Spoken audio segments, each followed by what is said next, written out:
It may not be the first thing that comes to mind when you think about the presidency, but alcohol plays a long-running role at the top of this country's political pyramid. President Obama held beer summits at the White House. George Washington distilled whiskey, and many historians believe FDR's promise to make drinking legal again helped him win the 1932 election. Two new books examine booze and American politics. They are titled Drinking with the Republicans, The Politically Incorrect History of Conservative Concoctions, and Drinking with the Democrats, The Party Animal's History of Liberal Libations. Historian Mark Will Weber is the author. He is here to tell us more. Mark, welcome. Thanks for having me. So a lot of people are fascinated by presidential biographies, myself included, so many of us. But presidential drinking biographies is a different category entirely. How did you become interested? Well, the incident that kicked it off is during Prohibition, Warren G. Harding, who's often ranked as one of our worst presidents, by the way, used to go golfing, and of course they're telling everybody else not to drink or transport alcohol, and Harding would habitually stash a fifth of whiskey in his golf bag, and you have a shot before he teed off, and he'd have a few along the way, and by the back nine he was all over the place and almost never broke 100. But a friend of mine read that in a golf book and said, "That's fascinating. Why don't you write a book about what all the presidents drank?" And he says, "You're a writer, you do it." So it took me about 2 years, but I finally got around to it. It's interesting, too, because some of the drinks also offer a snapshot of where we were historically, like hot bourbon cider, which is William Henry Harrison's favorite drink. Well, yes, William Henry Harrison, of course, is known for the log cabin and hard cider campaign. And the interesting thing about that is they actually flipped it on the opposition. They wanted to make him sound like a bumpkin, and a newspaper article came out for Van Buren and said, "We guarantee if you give Harrison some hard cider and a log cabin, he'll sit out the rest of his days."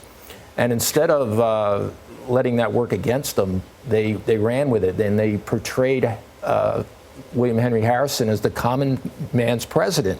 And they made Van Buren sound like the aristocrat, the champagne-sipping rich guy. So that class warfare thing that we see in politics today was certainly going on even back in 1840. Andrew Johnson, who did not go down as one of our finest presidents, almost got the hook during his vice presidential inauguration because he was drinking his fuzzy navels or whatever it was. Andrew Johnson was Lincoln's vice president at the second inauguration for Lincoln, and they said Lincoln was so embarrassed by this incident that he was trying to sink down his 6'4" frame in his seat so he wouldn't be as visible. But Johnson showed up intoxicated and was supposed to speak for 3 or 4 minutes and rambled on for like 20 minutes, and they did almost have to give him the vaudeville hook to get him off the stage. Tell us about Nixon, who almost set the White House on fire after his historic trip to China. Oh, Richard Nixon is one of my favorite drinking presidents. First of all, he's sort of a lightweight in that after 2 or 3 glasses of anything, he's already intoxicated.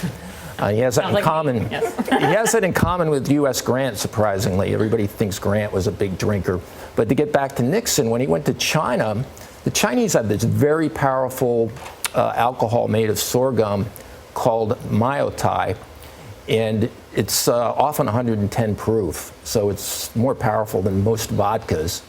And Nixon's aides were terrified that he was going to have too much of this Maotai, which they offer in toasts and so on and so forth. And he did have a little bit of it and brought some back to the White House. Chou En-lai showed him how to set it on fire. That's how volatile this is. And in fact, CBS's own Dan Rathers said it was like drinking liquid razor blades. So this stuff's pretty powerful. So he took it back and he almost set the White House tablecloth on fire, showing off to one of his daughters that it was flammable. Thankfully, did not. All right, so we covered 3 or 4, only 40 more to go, but the books are out now. Mark Will Weber, thank you very much. Thank you.